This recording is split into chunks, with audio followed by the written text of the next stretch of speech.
சிறகடிக்க ஆசை சரியில்ல. அடுத்த வர எபிசோட்ல நம்ம அண்ணாமலை இருந்துட்டு, என் நிலைமை எப்போ என் வீட்டுக்கு தெரியுதோ, அப்போ நான் என் வீட்டுக்கு போறேன். இப்போ சொத்துக்காக 2, 3 பசங்களும் அடிச்சுக்கிட்டு இருக்கிறாங்க.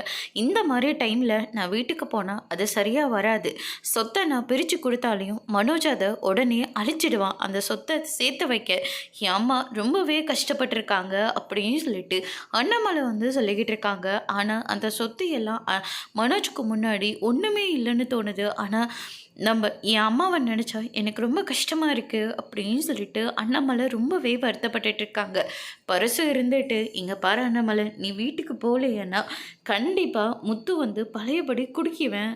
அப்பா வர வரைக்கும் நான் குடியை நிப்பாட்ட மாட்டேன்னு சொல்லி ரொம்ப பிரச்சனை பண்ணிட்டு தான் போயிருக்கான். எனக்கு என்னமோ ரொம்ப பயமாக இருக்குது. ஏற்கனவே அந்த குடியிலிருந்து மீட்கிறதுக்காக மீனா எவ்வளவோ கஷ்டப்பட்டிருக்கு. இப்போ மறுபடியும் உன்னால் அவன் குடிகாரனா மாறக்கூடாது அப்படின்னு சொல்லிட்டு நம்ம பரசு சொல்லிக்கிட்டு இருக்காங்க. அப்படின்னா நானே கொஞ்சம் என் மாப்பிள்ளைக்கிட்ட சொல்லி பணத்தெல்லாம் கொஞ்சம் ஏற்பாடு பண்ணி கொடுக்குறேன். அந்த பணத்தெல்லாம் கொஞ்சம் கொஞ்சமாக அங்கங்கே கடன் வாங்கி நம்ம அந்த கடனை எப்படியாவது அடைச்சிடலாம் அப்படின்னு சொல்லிட்டு நம்ம பரசு ஐடியா கொடுக்குறாங்க. அதுக்கு அடுத்தது பார்த்திங்கன்னா நம்ம அண்ணாமலை இருந்துட்டு இப்போதைக்கு ஒரு 5 லட்சம் மட்டும் போதும், அது உனக்கு எதுக்கு அவ்வளோ கஷ்டம், அதனால் சொத்தை விற்கிறது தவிர எனக்கு வேறு வழியே இல்லை அப்படின்னு சொல்லிட்டு அண்ணாமலை முடிவெடுக்கிறாங்க. அதோடு இன்னைக்கான பிரம்ம முடிச்சிருக்காங்க.